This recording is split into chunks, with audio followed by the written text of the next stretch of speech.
Men ismim Gulchehra. Yoshlikda erta turmushga chiqqanman. Hayotimda sevgi emas, majburiyat ko'p bo'lgan. Erim bilan munosabatimiz yillar davomida sovuqlashdi.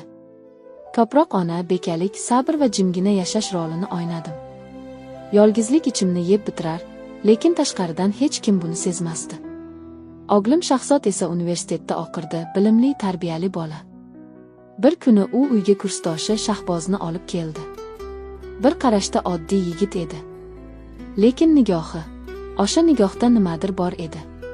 Meni ilk ko'rganidayoq yuragimni titratgan bir tuyg'u uyg'ondi. O'zimdan uyalib ketdim. Men axir onaman deb o'zimni koyidim. Shahboz bizga tez-tez kela boshladi. Har safar kelganida ko'zim ko'ziga tushar, yuragim gupillab ketardi. U ham buni sezgandek menga nimalarnidir nigohlari bilan aytardi. Bir kuni kechqurun Shahzod do'stini biznikida qoldirdi. O'zimga oddiy mehmondek qaragin deb tayinladim. Tun, hammaning uxi, oshxonada suv ichib turgandim. Orqamda kimdir borligini sezdim. Qayrilsam Shahboz.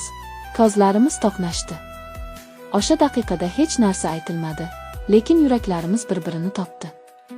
"Opa", dedi u ohangdor tovush bilan, "sizga qaraganimda yuragim o'zini yo'qotadi." "Gapir", dedim ichimda, "gapir, yuragim seni eshitmoqda." Lekin tilim jim edi. U menga yaqinlashdi.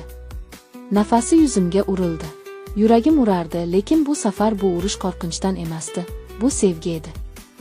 Men ilk bora o'zimni ayol sifatida his qildim. Yillar davomida birinchi marta. U mening yuzimdan siladi. Qo'llari titrardi. Mening ham. U asta labimga yaqinlashdi. Men qarshilik qilmadim, chunki yuragim unga ha deb javob bergan edi. O'sha tun biz ilk marta birga edik. Yomg'irdan keyingi tongdek toza va iliq hislar og'ushida uxlab qoldik. Men ayol sifatida qayta tugildim. Lekin ertalab meni vijdon azobi uyg'otdi. Bu sevgimiz gunohmi? O'g'limning do'sti bilan bo'lish, axir bu sharmandalik emasmi? Ammo yuragim bunday demasdi. Yuragim bu hayotingdagi ilk chin sevgidir deb baqirar edi. Oradan kunlar o'tdi. U yana keldi. Yana ko'zimga qaradi va yana yuragim erib ketdi. Biz sevishar edik. Bu sevgi tinch, sokin, ammo kuchli edi. Menga bahor havosini, yoshlik tuyg'usini qaytarardi. U bir kuni dedi, "Gulchehra opa emas, Gulchehra, men sizsiz yashay olmayman. O'g'lingizdan ko'ra sizni ko'proq tushunaman. Men sizni sevardim, sevaman." O'sha lahzada ko'zlarimdan yosh chiqdi. Bu yosh sharmandalik emas, afsus emas, bu baxt yoshlari edi. Ha, biz axloqiy chegaralarni buzdik balki. Ammo yurak chegarani tanimaydi. Yurak faqat yurakni eshitadi. Meni hukm qiling, ayblang, lekin men baxtliman. Chunki men ilk bora sevdim va sevilish nima ekanini tushundim. Endi esa biz yashirin sevgi ichida yashaymiz. Hech kim bilmaydi. O'g'lim ham. Men unga hech qachon zarar bermaslikka va'da berdim. Shahboz ham. Ammo yuragimdagi o'sha issiqlik, o'sha ehtiros, o'sha muhabbat har kuni menga kuch bag'ishlaydi. Men tirikman, chunki sevaman. Shahboz bilan bo'lgan har bir uchrashuv menga hayot berardi. U meni oddiy ayol sifatida emas, yuragi yaralangan, muhabbatga chanqoq bir inson sifatida ko'rardi. U bilan suhbatlashgan daqiqalar, hatto oddiy nigoh almashishimiz ham yuragimni olov ichida kuydirar, ammo shu olovda iliqlik topardim. Bir kuni kechqurun u mendan xat yozib qoldirdi. "Men sizni bir kechalik ehtiros emas, balki umrboqiy muhabbat deb ko'raman. Har kecha yostiqqa bosgan boshingizni o'zim bag'rimda his qilmoqchiman. Sizni faqat sevish emas, himoya qilishni, har kuningizni gulga aylantirishni xohlayman." Bu so'zlarni o'qigach yuragim qattiq urdi. Endi sevgimiz yolg'iz ehtiros emas, bir-birimizga bo'lgan sadoqat, tushunish va ishonchga aylangan edi. Biz o'rtamizdagi har bir daqiqani qadrlay boshladik. Bu yashirin sevgi meni tiriltirdi. Bir kechasi deraza yonida o'tirganimda u ohista orqamdan keldi. Sochimni sekin orqaga surib qulog'imga pichirladi. "Gulchehra, siz mening taqdirimsiz. Siz bo'lmasangiz, bu dunyo rangsiz bo'lib qoladi." Men hech narsa deya olmadim. Faqat qo'llarimni uning qo'llariga qo'ydim.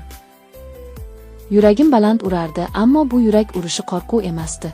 Bu muhabbat edi, ozgacha halol, chuqur va achchiq totli. Biz o'sha oqshom uzoq suhbatlashdik. Uning qo'llari mening barmoqlarimni o'ynar, so'zsiz men senikiman deb aytar edi. Yana yuzlarimiz yaqinlashdi. Lablari labimga tegmasdan oldin to'xtadi. Faqat ko'zlarimiz bir-biriga botib ketdi. Bu ko'zlar orqali yuragimiz bir-birini oqirdi. Men unga qarab sekin pichirlab aytdim. Men ayol sifatida o'zimni birinchi marta butun his qilyapman. Chunki sen borliging bilan meni sevayapsan, ko'rkamligim uchun emas, yuragim uchun. Shahboz ohista boshimni bagriga oldi. Biz uzoq jim o'tirib qoldik. Na ehtiroz so'zda aytildi, na harakatda, lekin tanalarimiz orasida begubor muhabbat, chuqur ishonch va ehtirosli sukunat suzib yurardi. Keyingi kunlar bu sevgi bizni mutlaqo o'zgartirdi. Men endi faqat ona emas, ayol edim. U esa oddiy yigit emas, yuragimning egasi edi. Har bir uchrashuvda, har bir qo'l tegishda, har bir nigohda ehtiros bor edi, lekin bu ehtiros najotkor sevgi edi. Yashirin uchrashuvlarimiz tun jimjitligida bo'lardi. Birgalikda tongni kutardik. U menga shivirlar edi. Gulchehra, sizning har bir nafas olish ohangingizni eshitish o'zi bir orzu. Sizni og'riqlardan olib chiqib, endi faqat muhabbatga ko'milgan ayol qilishni istayman. Men esa faqat lablarimni yelib, yuragim bilan javob berardim. Shahboz bilan bo'lgan munosabatim hayotimga yangi ranglar, yangi ma'no olib keldi. Endi yashirin sevgi emas, ongli tanlov edi bu. Har bir harakatim, har bir his-tuyg'um ongli va sadoqatli edi. Va men hozir bitta narsani aniq bilaman, yurak hech qachon adashmaydi.